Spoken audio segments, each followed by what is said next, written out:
Assalamualaikum warahmatullahi wabarakatuh. Halo, apa kabar semua para pecinta sinetron Satu Cinta Dua Hati dimanapun kalian berada. Jumpa lagi bersama dengan Mimin ya. Seperti biasa, Mimin akan memberikan informasi-informasi terbaru seputar alur dari cerita sinetron Satu Cinta Dua Hati yang tentunya akan semakin seru, semakin menegangkan, dan juga pastinya semakin membuat kita semua penasaran. Di video kali ini, Mimin akan memprediksi kemungkinan besar yang akan terjadi di sinetron Satu Cinta Dua Hati untuk episode yang akan datang. Dimana di episode yang akan datang, kita akan melihat bagaimana nantinya Fatan yang benar-benar kecewa dan juga marah besar karena Fatan ternyata tidak mendapatkan sepeser pun dari harta kekayaan Pak Rashid. Nah, kira-kira bagaimanakah kronologi selengkapnya? Tonton video ini sampai dengan selesai ya.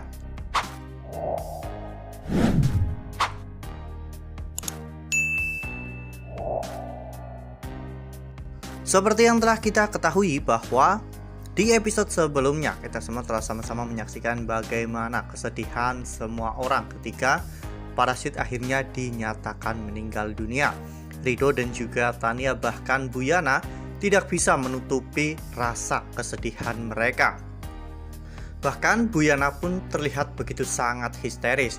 Ya, hal itu dikarenakan memang Bu Yana selama ini telah merawat Pak Rashid dengan baik ya kawan-kawan, dan hal yang akhirnya ditakuti oleh Bu Yana terjadi juga, di mana Pak Rashid akhirnya pergi meninggalkan mereka semua. Tania bahkan yang terlihat cuek dan suka membantah Pak Rashid. Tania juga benar-benar merasa sangat kehilangan, bahkan ketika Tania sudah pulang, saat itu Tania menangis di hadapan jenazah Pak Rashid dan bahkan menyuruh Pak Rashid untuk bangun lagi.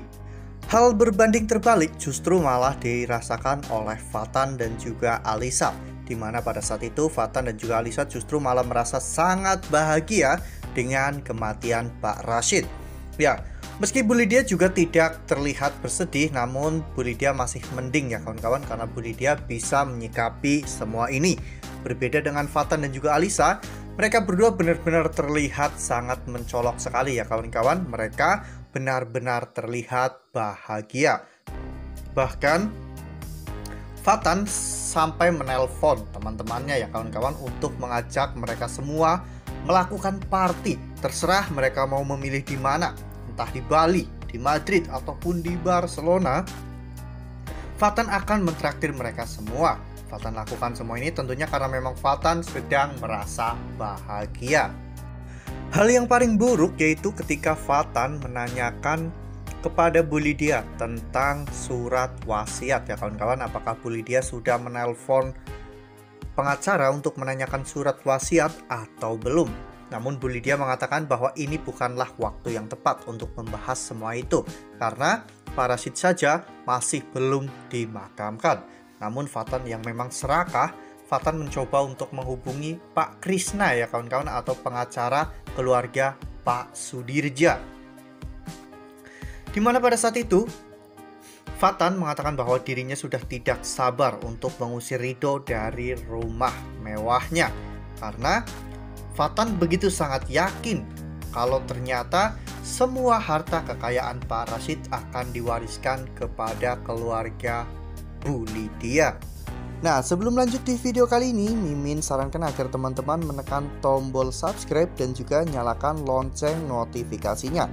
Setiap hari Mimin akan memberikan informasi terbaru mengenai alur cerita sinetron Satu Cinta Dua Hati. Mimin juga menyarankan agar teman-teman menonton video ini sampai dengan selesai ya, agar tidak terjadi kesalahpahaman di antara kita. Ridho pun merasa tidak terima ya kawan-kawan dengan sikap Fatan, padahal Pak Rashid masih belum dikebumikan, namun Fatan sudah membicarakan soal harta warisan. Ya, nampaknya Fatan memang sudah tidak mau menunggu lebih lama lagi untuk mendengarkan pengumuman tentang surat wasiat yang ditinggalkan oleh Pak Rashid. Hingga pada akhirnya Di episode yang akan datang, Pak Krishna akan datang ke rumah Pak Rashid ya kawan-kawan untuk menyampaikan tentang isi dari surat wasiat yang ditinggalkan oleh Pak Rashid. Saat itu Pak Rashid benar-benar mengutamakan keluarga Bu Yana ya kawan-kawan, di mana Ridho diwarisi sebuah perusahaan dan juga hotel milik Pak Rashid ya kawan-kawan. Sedangkan Tania mewarisi perusahaan-perusahaan properti dan juga hal-hal lainnya yang termasuk cabang-cabang dari Hotel Sudirja ya kawan-kawan. Namun pada saat menyebut nama Fatan, bagian Fatan justru malah sangat sedikit ya kawan-kawan, dan bahkan mungkin kemungkinan besar Fatan tidak akan mendapatkan warisan sepeser pun dari Pak Rashid.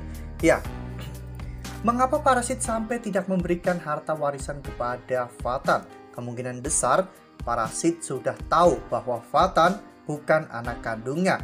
Ya, banyak sekali yang mengatakan jika Pak Rashid meninggal dan belum mengetahui bahwa Fatan bukan anak kandungnya, maka ceritanya masih menggantung ya kawan-kawan. Namun kita semua juga tidak pernah tahu bagaimana plot twist di episode terakhir besok sore.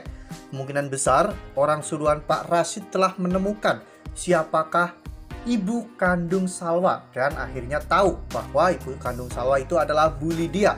Secara otomatis Fatan itu kembaran Salwa dan Fatan itu juga bukan anak kandung Pak Rashid, sehingga Fatan tidak berhak memiliki sepeser pun harta warisan milik Pak Rashid. Fatan mungkin akan kecewa, marah besar, dan bahkan menantang semua orang yang ada di ruangan tersebut ya kawan-kawan. Karena biar bagaimanapun Fatan merasa bahwa dirinya adalah anak tertua dari Pak Rashid. Lalu mengapa Fatan tidak memiliki sepeser pun dari harta warisan Pak Rashid? Pada saat itu akhirnya semuanya terbongkar ya kawan-kawan, bahwa ternyata ibu kandung Salwa itu adalah Bu Lydia. Semua orang akhirnya mengetahui tentang itu semua, dan pada akhirnya kemungkinan besar Fatan dan juga Bu Lydia pun akan berubah ya kawan-kawan, ketika nantinya Salwa memberikan kerendahan hatinya atau kebesaran hatinya untuk memaafkan seluruh kesalahan Fatan dan juga Bu Lydia. Ya, apapun bisa terjadi di episode terakhir ya kawan-kawan, karena pastinya semuanya akan happy ending. Wah, benar-benar nggak nyangka ya kawan-kawan, ternyata perjalanan kita untuk mengawal Ridho dan juga Salwa cukup sampai di sini ya kawan-kawan. Perjalanan kita ternyata tidak panjang, namun semoga ini menjadi salah satu pembelajaran untuk kita semua ya kawan-kawan, karena kita harus mengambil sisi positifnya dan juga membuang sisi negatifnya untuk dijadikan pembelajaran untuk kehidupan kita sehari-hari.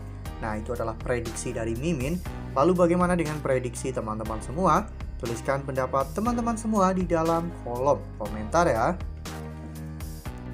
Nah, Mimin rasa cukup sampai di sini. Mimin memberikan informasi-informasi seputar alur dari cerita sinetron Satu Cinta Dua Hati. Mimin juga mengucapkan terima kasih untuk teman-teman semua yang telah menonton video ini sampai dengan selesai.